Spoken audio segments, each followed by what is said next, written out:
usuku lokukhumbula indlovukazi yethu, umama wethu kanye nobhuti bethu nosisi bethu abadlule emhlabeni. Nje ngithanda ukubonga ubaba ukuthi akwazi ukuthi enze lolu suku lube yimpumelelo obekade elifisa ukuthi akwenze. uNkulunkulu engathi angiyacela angigcinele yena, amandisele kukona konke, ngaphandle kwakhe aselutho.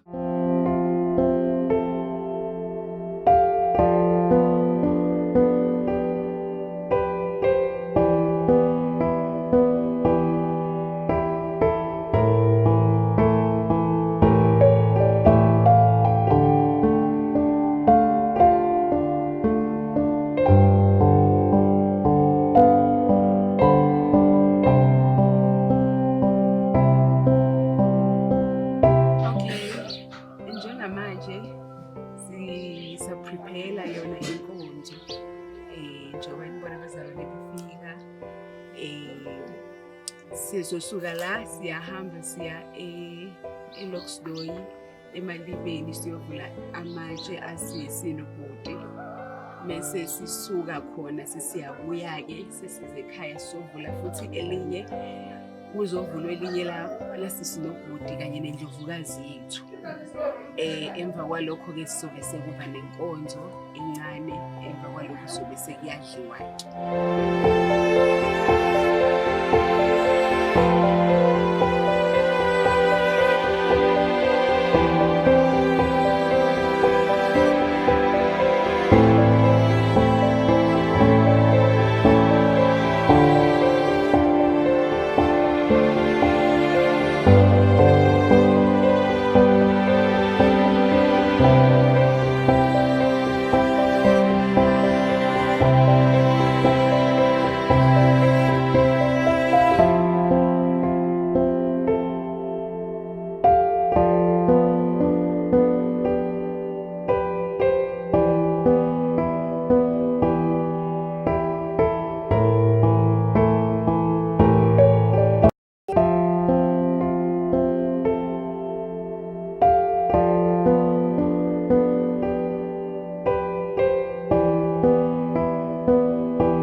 Kade ngikhuluma ngaye uSizeni igama lakhe, kodwa babemjwayele ukubiza ngosisi nje ekhaya.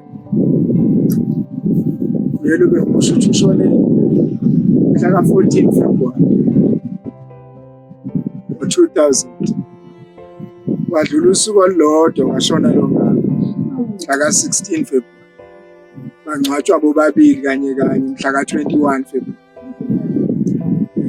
Ngenxa yesikhathi sokusithola ngicela nje ukuthi ukuze kwenze kanye.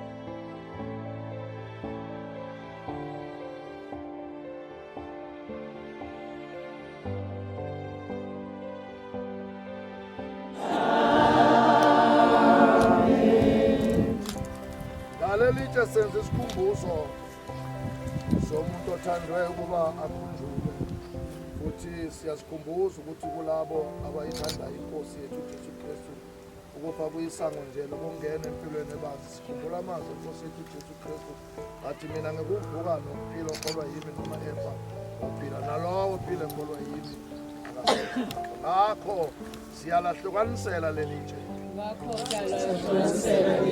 fakazela ukuthi abasele emva basamthanda obandlulele ngokuya phambili. Fakazela futhi ukuthi abaphile baphila kunesikho kuphela ukukhunjulwa abasekhona, kepha baphila futhi bedla ifa elingaboliyo, elingangcoliyo, nelingaboniyo, elisalele thina futhi. Sengiyalehlukanisela lelitshe. Ngibenzela labo abalimisele ithemba lethu elinganjengamemvela benza umkhosi wesikhumbuzo bathi babuyisa ithonga lomuntu futhi bethemba amadlozi ukuthi ayisango lokusondela kumdala babemazi kancane siyoza kuya kubona kepha basoze babuyela kithina siyazi ukuthi uNkulunkulu onephuthulamlelo phakathi kaNkulunkulu nabantu. Sengiyalehlukanisela lelitshe.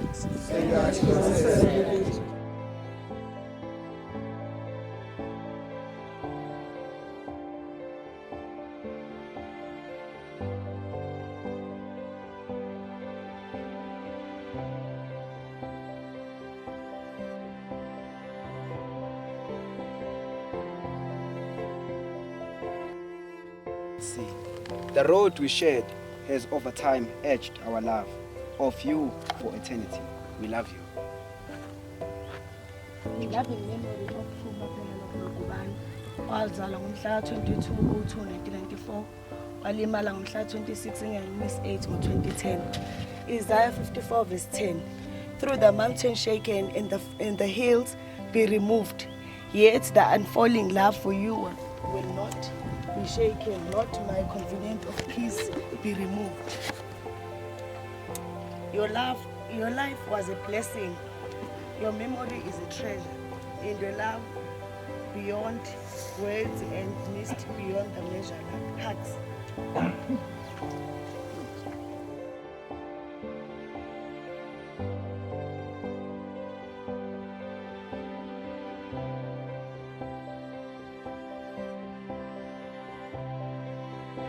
Siyabingelela kakhulu kwisibuko sentsha.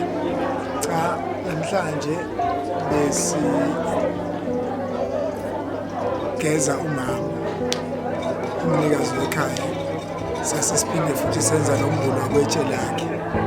Ngokuthi-ke uyena ohamba ekugcineni kunabantwana bakwethu abane abahambe phambi kwakhe. Kwaphoqa ukuthi umuntu ongasasebenza wonke lamatshe lawa agcine semahlanuki.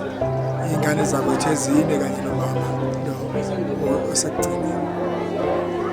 Njengamanje sembuliwe amatshe, umsebenzi wonke sewenziwe, sekuyadliwa-ke njengamanje. Siyabonga kakhulu umsebenzi wenu nani niyisibuko sentsha ngokusaphotha njalo uma sinezinto ekhaya. Sibonge kakhulu nakomakhelwane bethu, umndeni wethu. Uze usenza singaboni ukuthi asisena nani.